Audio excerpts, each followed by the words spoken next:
వంకాయ పెసరపప్పు కూర చేయడానికి కోసం కుక్కర్లోకి 4 స్పూన్ల ఆయిల్ వేసి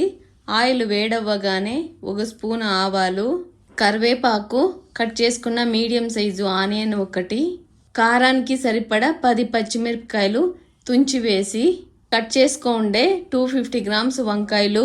4-5 తెల్లగడ్డపాయలు, అర్ధ స్పూన్ పసుపు, అర్ధ కప్పు పెసరపప్పుని వాష్ చేసి వేసుకొని కట్ చేసుకున్న మీడియం సైజు టమాటో ఒకటి వేసి గోళీ సైజు అంత చింతపండు, సరిపోయేంత సాల్ట్ పొడి 1 స్పూను, వంకాయలు మునిగేంత వాటర్ వేసి మూత పెట్టి 1-2 విజిల్ రాగానే స్టవ్ ఆఫ్ చేసి ఆవిరిపోగానే మూత తీసి